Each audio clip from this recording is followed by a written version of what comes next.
School Babar द्वारा आयोजित online class में आप सबનું સ્વાગત છે। ચલો તો આજે આપણે ધોરણ 12 બાયોલોજી પ્રકરણ નંબર 3 માનવ પ્રજનનમાં નેક્સ્ટ ટોપિક તરફ જઈએ। છેલ્લે આપણે ફલન અને ગર્ભસ્થાપન વિશે સમજ્યા। હવે જે ટોપિક આપણે લેવા જઈ રહ્યા છીએ એ ગર્ભસ્થાપન થયા પછી એટલે કે માતાના ગર્ભમાં ગર્ભાશયમાં ગર્ભનું સ્થાપન થઈ જાય પછી એ અવસ્થા જે લાંબા સમય સુધી ચાલે છે એટલે કે ગર્ભ ધારણ કઈ રીતે થાય છે અને એ ગર્ભનો વિકાસ કઈ રીતે થાય છે આપણે હવે એ ટોપિક તરફ જવાનું છે। તો આજે આપણે ગર્ભ ધારણ અને ગર્ભીય વિકાસને સમજવાની કોશિશ કરીશું।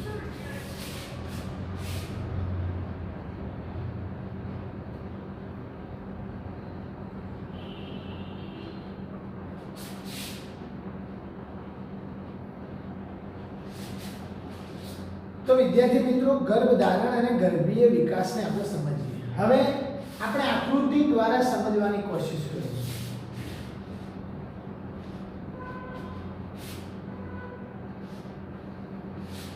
विद्यार्थी मित्रों आ गर्भाशय છે।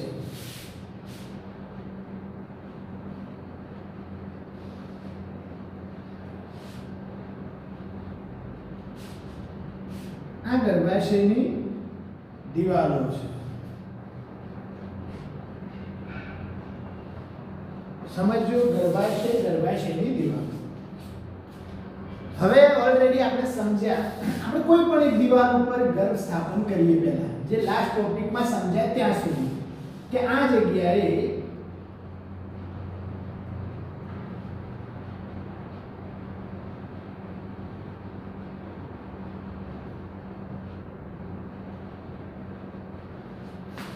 ગર્ભનું સ્થાપન થયું અને અંદર અંતઃકોશ સમૂહ છે। આટલું થયું છે। સમજો આ શું છે? અંતઃકોશ સમૂહ। ઓકે, આ શું છે? પોષક સ્તર। શું છે? પોષક સ્તર। હવે શું થાય? ગર્ભ સ્થાપન બાદ આ જે પોષક કોષો છે એ પોષક કોષો ઉપર આંગળી જેવા પ્રવર્ધો દેખાય છે। શું દેખાય છે? આ ગર્ભ પોષક સ્તર જે છે એના ઉપર આંગળી જેવા પ્રવર્ધો એટલે હું હવે આકૃતિને સમજવા માટે અંતઃકોશ સમૂહને દૂર કરું અને આ જગ્યાએ આવા પ્રવર્ધોની શરૂઆત થાય છે। સમજો બરાબર? આ પ્રવર્ધો જે નીકળે છે એ પોષક સ્તરમાંથી નીકળે છે। સામાન્ય પોષક સ્તરમાંથી જેને જરાયુજ અંકુર તરીકે ઓળખવામાં આવે। હવે અત્યારે આને કાઢી દઈએ આપણે। આને શું કહેવાય? જરાયુજ અંકુર मतलब જરાયુનું અંકુરણ થાય છે। ફરીથી વિદ્યાર્થી મિત્રો સમજો ગર્ભ સ્થાપન બાદ गर्भ पोषक स्तरों જે દિવાલ તરફના છે એ પોષક સ્તરો પ્રવર્ધો જેવી રચનાનું નિર્માણ કરે છે। આંગળી જેવા પ્રવર્ધો દેખાય છે જેને જરાયુજ અંકુર કહેવાય છે। એટલે પોષક કોષો ઉપર શું મુદ્દો? પોષક કોષો ઉપર આંગળી જેવા પ્રવર્ધો દેખાય છે જે શું કહેવાય? જરાયુજ અંકુર છે। ઓકે, હવે સમજો આ જરાયુજ અંકુર જે ગર્ભાશયની પેશી અને માતાના રુધિર દ્વારા ઘેરાયેલ છે। ગર્ભાશયની પેશી અને માતાના રુધિર દ્વારા શું છે? ઘેરાયેલ છે। બરાબર? કોના દ્વારા ઘેરાયેલ? गर्भाशयनी पेशी मतलब गर्भाशयनी दीवालनी पेशी અને માતાનું રુધિર દ્વારા શું છે? ઘેરાયેલ છે। ઓકે વિદ્યાર્થી મિત્રો, હવે આ જરાયુજ અંકુર આ જરાયુજ અંકુર અને ગર્ભાશય પેશી, ગર્ભાશય સાથે ચોંટેલું છે, એકબીજા સાથે જોડાય છે, એકબીજા સાથે સંકળાય અને સંયુક્ત રીતે ભ્રૂણ અને માતાના શરીર વચ્ચે રચનાત્મક અને કાર્યાત્મક એકમ બનાવે છે. સમજો, અહીં અંતકોષ સમૂહ હતો, એ અંતકોષ સમૂહ અહીં આવશે, આ મોટું થતું જશે,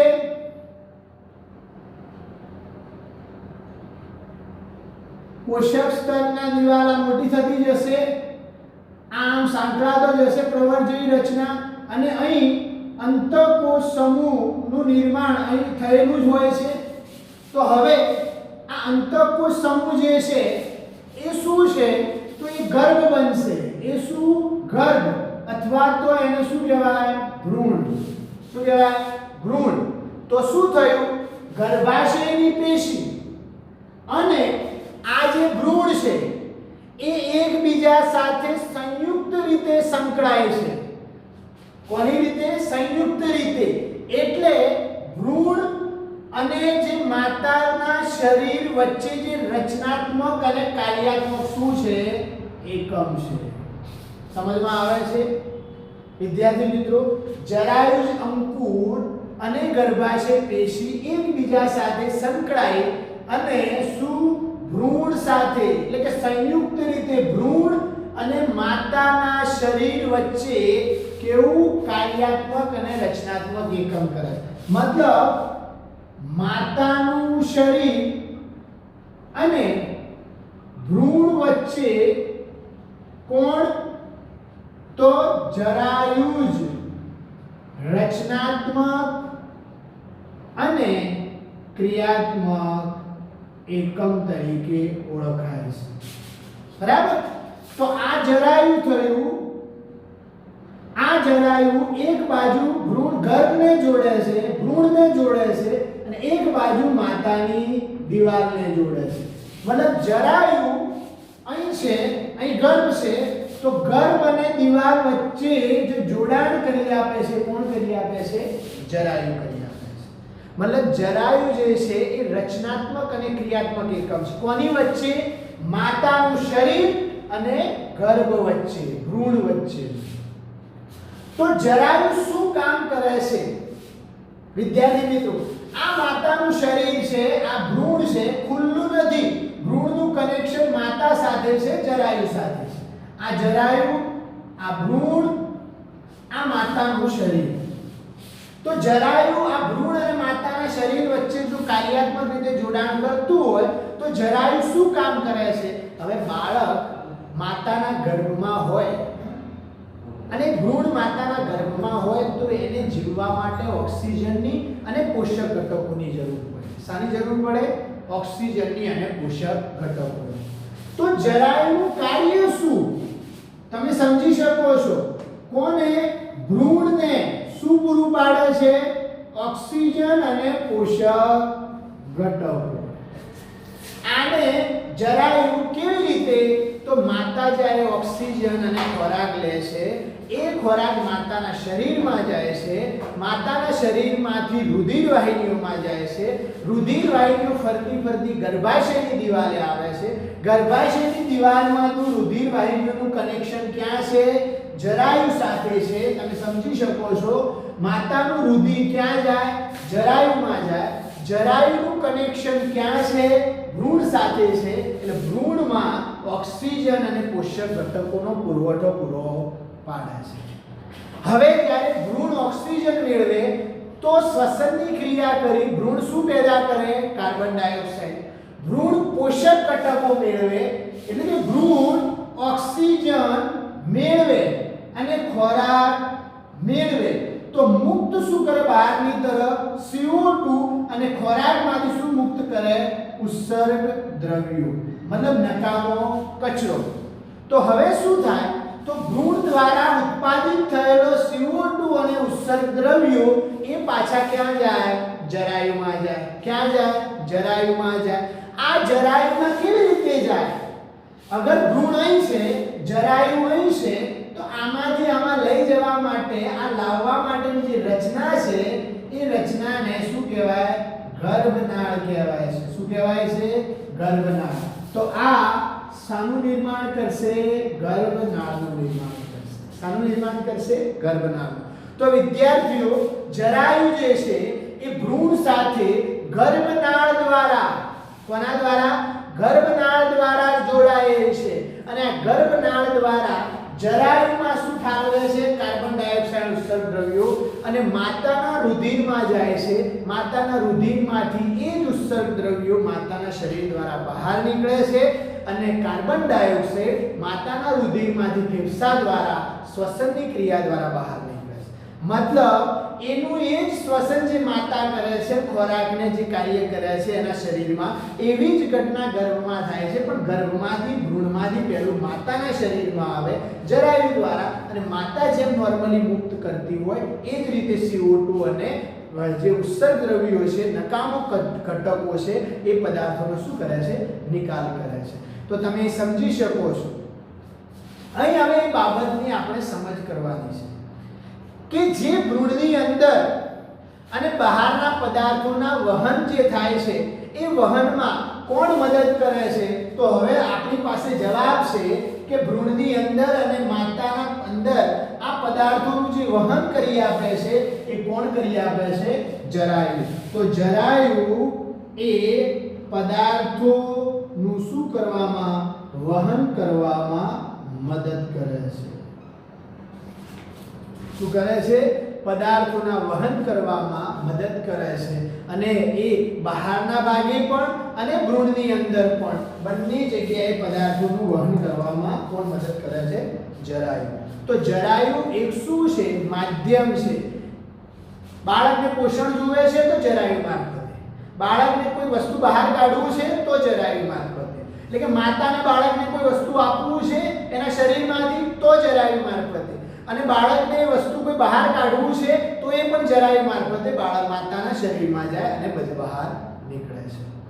તો હવે આપણે આ જરાયુ જે છે એ અંતઃસ્ત્રાવી પેશી તરીકે પણ વર્તે છે. તો વિદ્યાર્થી મિત્રો, નેક્સ્ટ મુદ્દો છે મહત્વનો કે જરાયુ જે છે, જરાયુ અંતઃસ્ત્રાવી પેશી તરીકે ઓળખાય છે.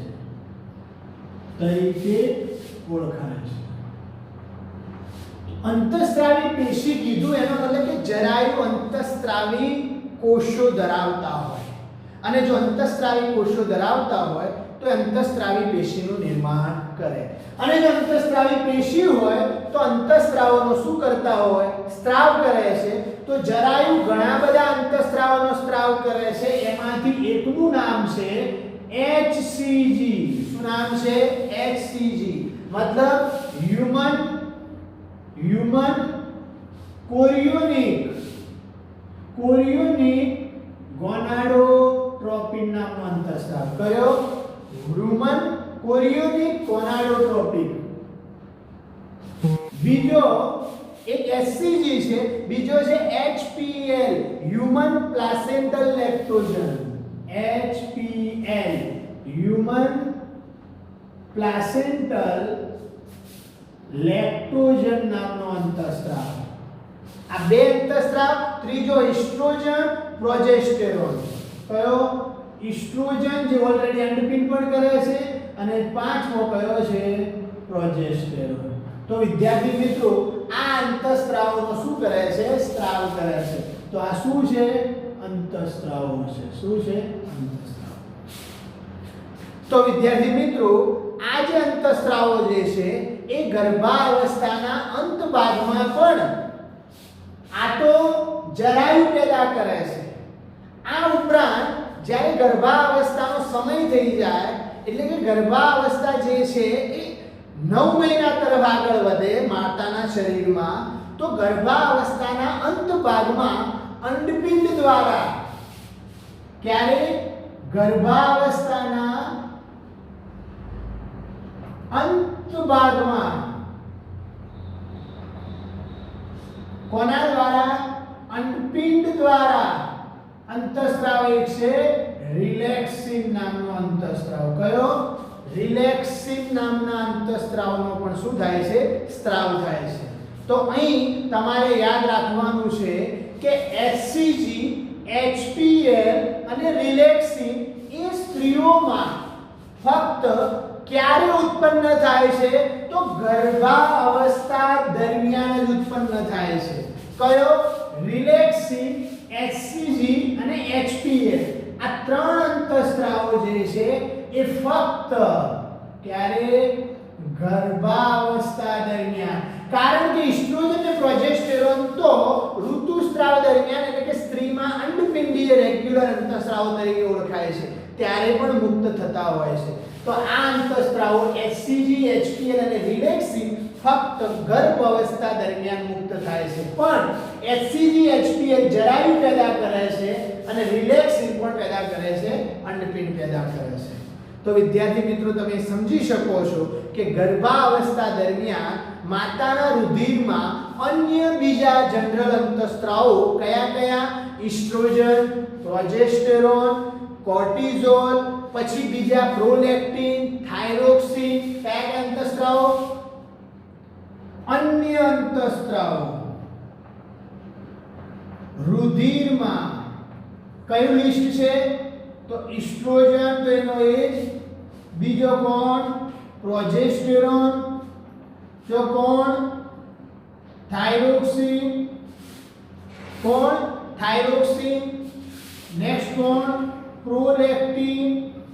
આ જે અંતઃસ્ત્રાવો છે આ અંતઃસ્ત્રાવો જે છે એ માતાના રુધિરમાં સ્ત્રાવ થાય છે. આ માતાના રુધિરમાં અન્ય જે અંતઃસ્ત્રાવો સ્ત્રાવ થાય છે આ કેમ કરે છે? તો આનું સ્પેશિયલ કામ છે શું? ભ્રૂણના વિકાસમાં મદદ કરે છે. આ અંતઃસ્ત્રાવોના ઉત્પાદનમાં જેમ જેમ વધારો થાય એમ ગર્ભની વૃદ્ધિમાં શું થાય છે? વધારો થાય છે. માતાના ચયાપચય ફેરફારો જોવા મળે છે. તમે જોઈ શકો છો એક સગર્ભાવસ્થા માતા જ્યારે સગર્ભાવસ્થામાં હોય ત્યારે એના શરીરમાં શારીરિક ફેરફારો આવે છે. એની દેહધાર્મિક ક્રિયાઓમાં પરિવર્તન થાય છે. એના શરીરનું બંધારણ બદલાઈ જાય છે. આ માટે આ બધું જાળવવા માટે જવાબદાર અંતઃસ્ત્રાવો કયા છે? આ છે ઉપરાંત રિલેક્સિન અને HCG અને HPL જે છે. પણ આ બધા જે છે એમાં રિલેક્સિન મુખ્યત્વે ક્યારે કામ કરે છે? જ્યારે બાળકની ડિલિવરી થવાની હોય ત્યારે.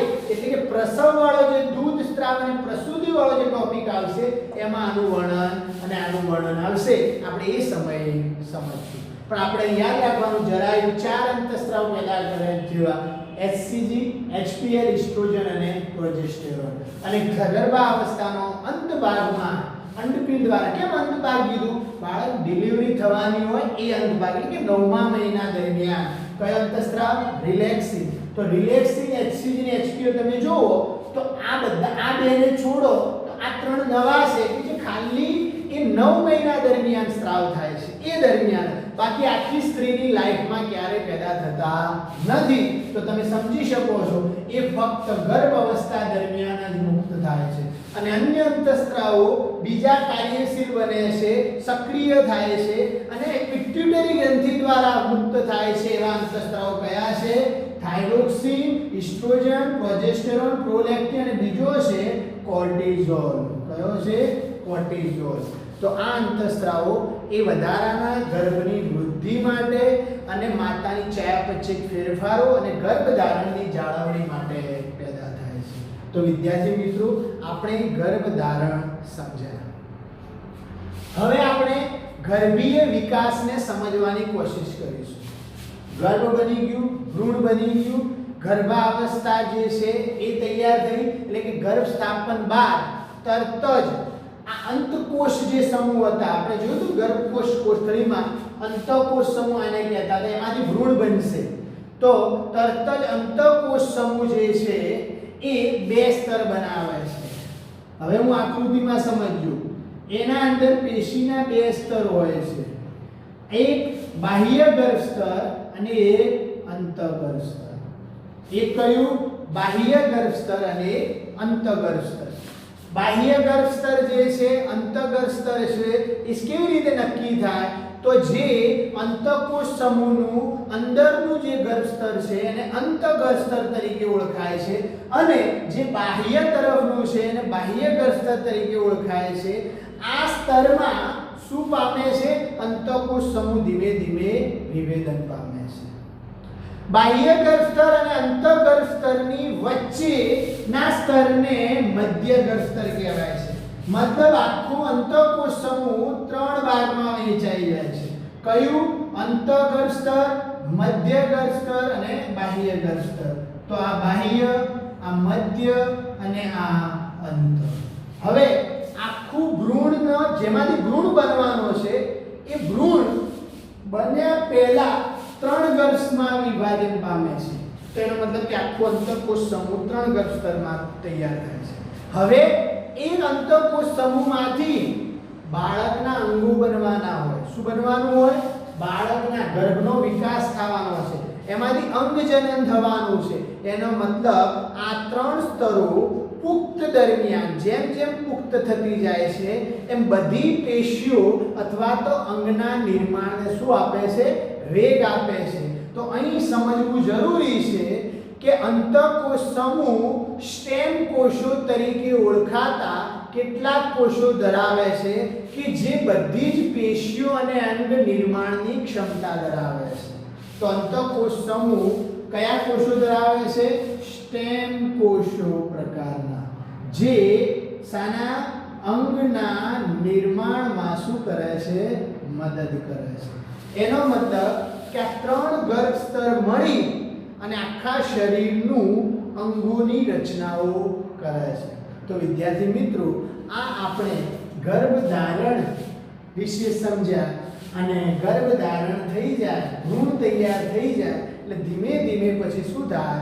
તો બાળકનું એટલે કે ભ્રૂણનું નિર્માણ થાય છે. તો અહીં ભ્રૂણ ગર્ભીય જે વિકાસ છે, અંદર એક વખત ભ્રૂણ તૈયાર થયું, અંગજનન થાય છે અને એમાંથી 9 મહિના સુધી બાળકનો વિકાસ થાય છે. એ જે છે આપણે નેક્સ્ટ લેક્ચરમાં સમજીશું. તો આજનું આ લેક્ચર છે એ ગર્ભધારણ અને ગર્ભીય વિકાસમાં ગર્ભધારણનો મુદ્દો આપણે જોયો. એટલે કે આપણે શરૂઆતની ઇન્ટ્રોડક્શન, પછી 2 ફકરા સમજ્યા. હવે જે ગર્ભાવસ્થાના વિકાસમાં મહિનાઓમાં કેવી રીતે વિકાસ થાય છે એ મુદ્દા વિશે આપણે વર્ણન નેક્સ્ટ લેક્ચરમાં સમજવાની કોશિશ કરીશું. તો આજનું આ લેક્ચરને આપણે પૂરું કરીએ છીએ અને તમારે તૈયારી કરવાની છે. કોઈ પણ પ્રકારનો ડાઉટ હોય તો તમે પૂછી શકો. તો થેન્ક યુ.